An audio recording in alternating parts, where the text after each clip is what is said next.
I never planned to keep my success a secret, but when you grow up with parents like mine, you learn that sometimes silence is your greatest weapon. My name is Sarah Chin, and this is the story of how I built a $900 million company while my family thought I was failing. The garden table at my parents' weekly family dinner felt smaller than usual that Friday evening. Maybe it was the weight of the news I knew was about to break, or maybe it was just the suffocating disappointment that seemed to radiate from my mother's perfectly pressed silk blouse. "Sarah, darling," Mom began, delicately cutting into her salmon. "I ran into Janet Wong at the club yesterday. Her daughter Jessica just made junior partner at Goldman Sachs." She paused, letting the achievement hang in the air like a guillotine blade. "Wasn't she in your class at Harvard?" I took a slow sip of water, already knowing where this was heading. "Yes, Mom, we had several classes together." "Such a smart girl," Dad chimed in, not looking up from his phone. "Following the proper path.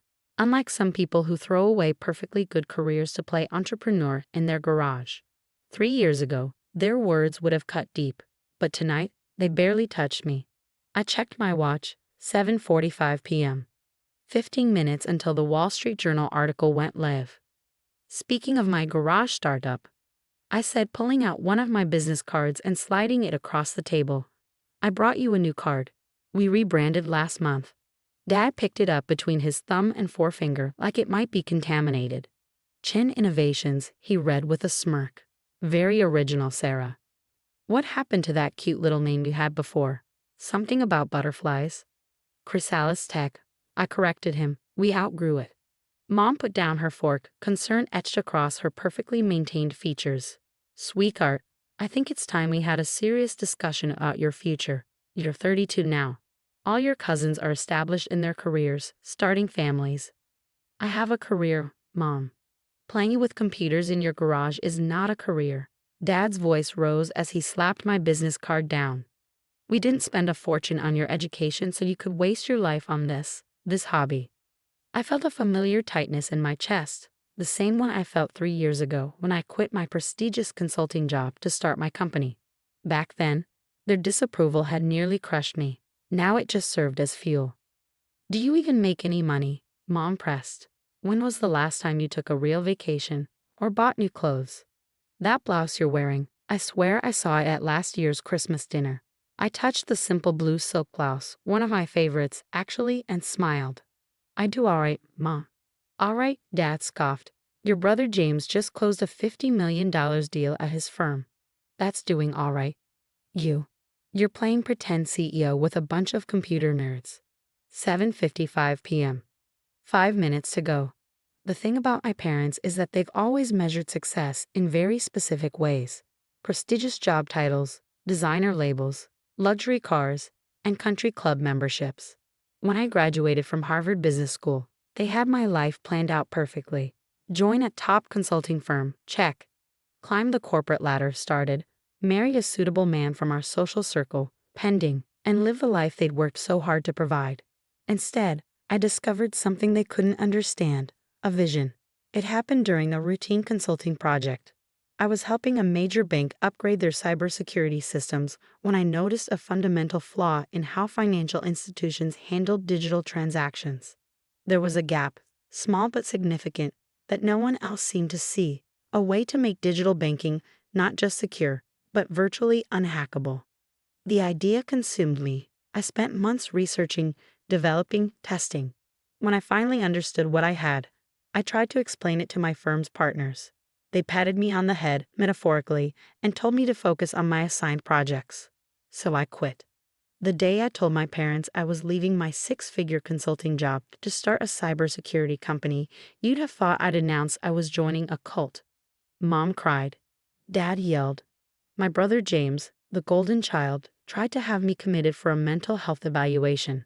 "At least tell me you're still meeting with that nice Richard Wong," Mom said now, bringing me back to the present. "His investment firm is doing very well, and he comes from such a good family." I checked my phone. 7:59 p.m. Actually, Mom, Richard's firm tried to invest in my company last year. Really? Dad's head snapped up. What happened? I turned them down. Their valuation was too low. Mom threw up her hands. Of course you did. Heaven forbid you take advice from successful people who know what they're doing. 8 o'clock p.m. Right on cue, 3 phones chimed simultaneously, mine, Dad's, and James's, who had been uncharacteristically quiet all evening. Breaking news alerts from the Wall Street Journal. What the Dad's voice trailed off as he read the headline. His face, normally tanned from weekend golf sessions, went pale. Mom looked between us. Robert, what is it? James let out a low whistle as he read his phone. Holy shit, Sarah. With trembling fingers, Dad read the headline aloud. Tech startup Chen Innovations reveals revolutionary banking security protocol. Major banks bid war drives valuation to $900 million. The silence that followed was the sweetest sound I'd ever heard.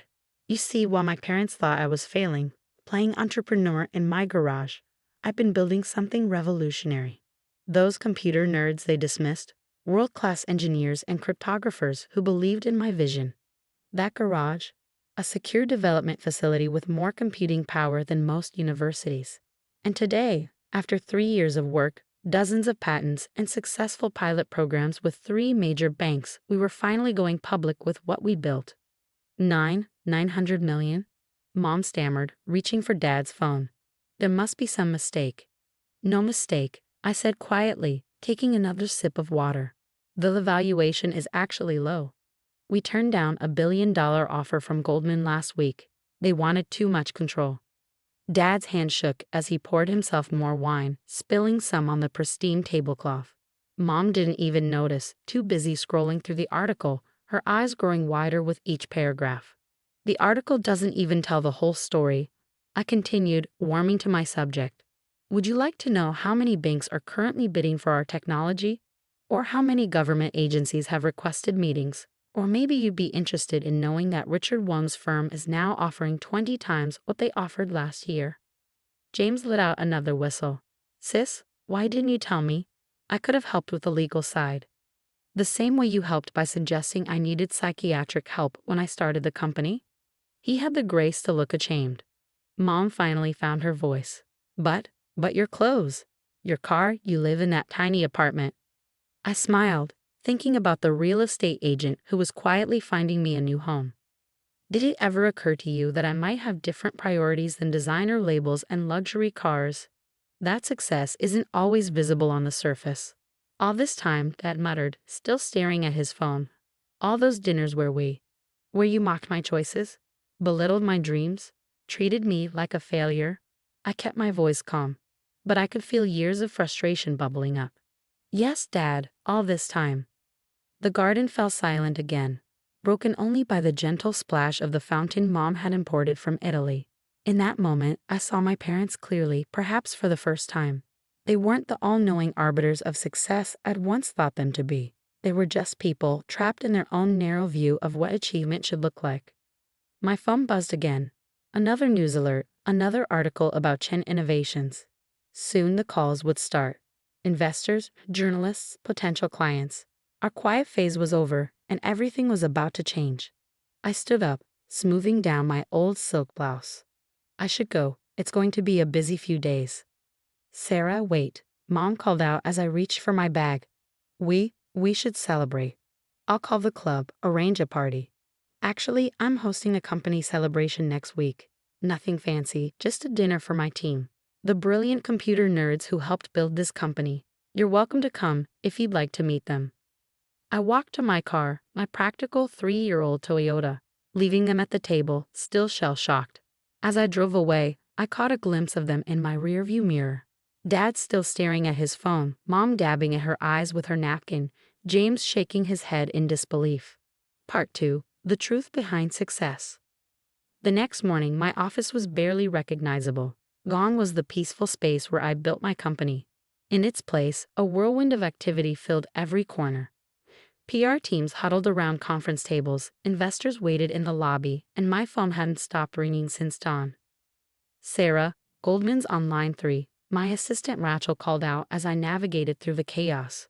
And your mother's called 6 times. I paused. Of course she had. Take messages for both.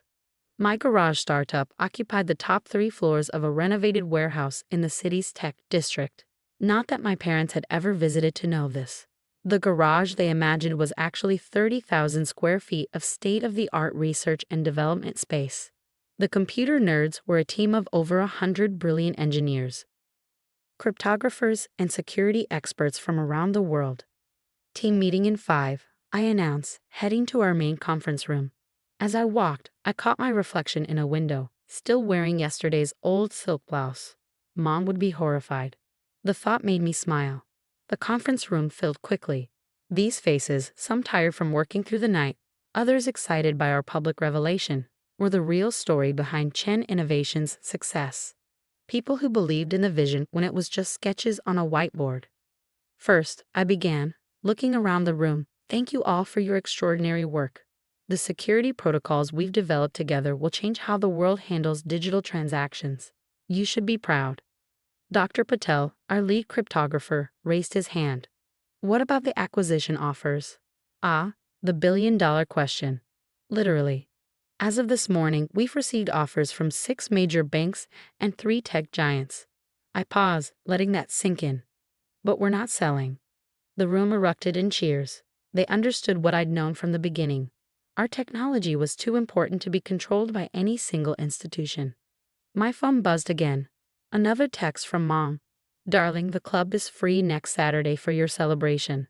I've already spoken to the event planner. I put the phone away. She still didn't get it. Later that afternoon, as I finally caught a moment alone in my office, my mind wandered back to how this all started.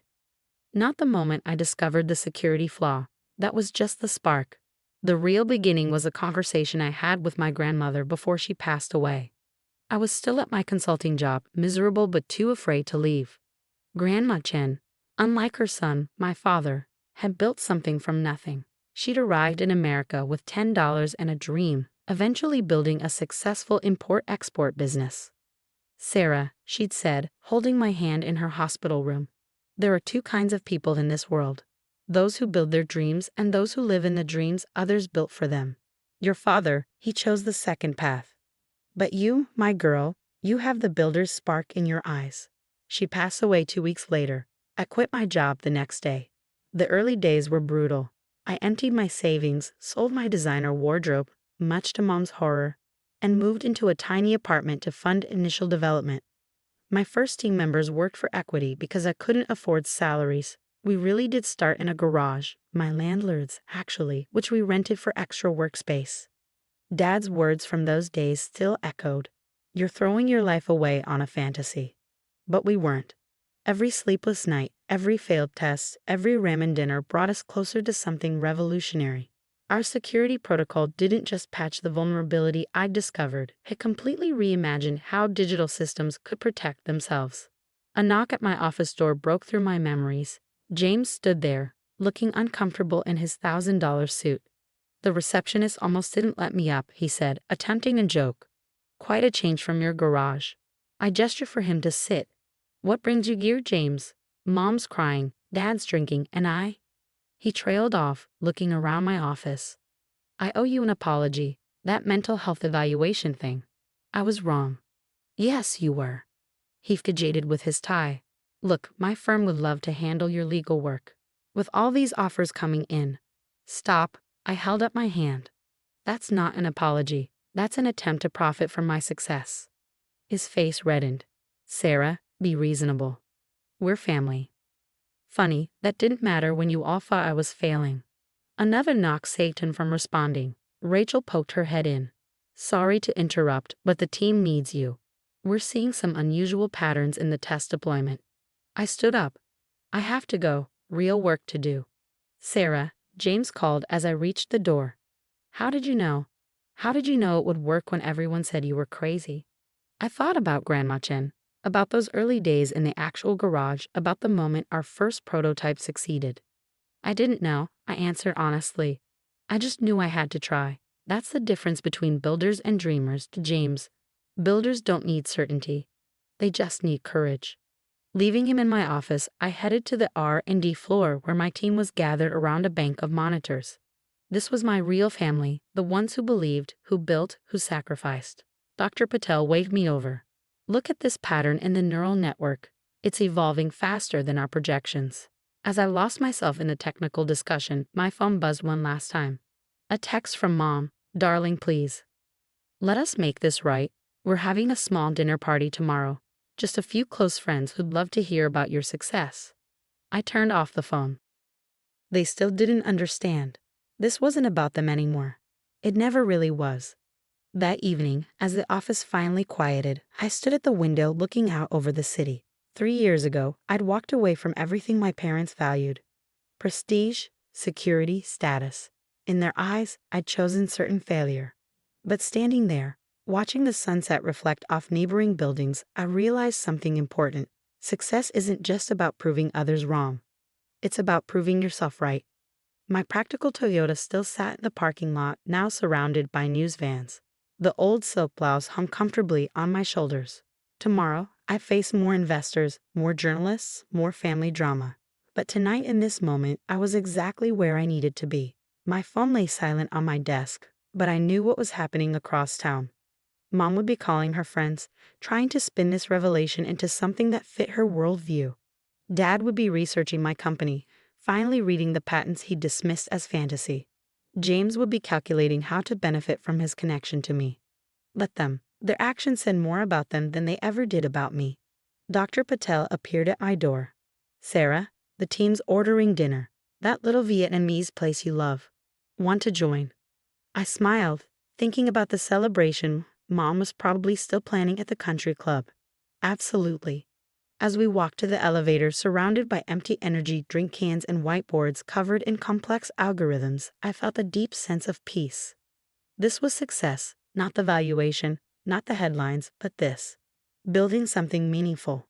Leading a team that shared my vision. Staying true to myself even when everyone I loved said I was wrong. The next morning, a package arrived at my office. Inside was an old, worn business card for Chen Imports and Exports, and a handwritten note. "Found this in your grandmother's things. Thought you should have it. Dad." I pinned the card to my wall, right next to my joke of a business card that he'd mocked just days ago. Grandma Chen would have understood. She would have been proud not of the $900 million valuation, but of the courage it took to get here. My phone buzzed. Rachel this time. The Pentagon's on line 1. They want to discuss potential applications. I smiled, picking up the phone. Time to build something even bigger. Because that's what builders do. We don't wait for permission. We don't need validation. We see possibilities where others see problems, and we have the courage to chase them. As for my parents, maybe someday they'll understand that success isn't always measured in designer labels and country club memberships. Maybe they'll learn that true achievement often comes quietly, wrapped in determination and late-night coffee runs rather than silk and status. But even if they don't, I know who I am.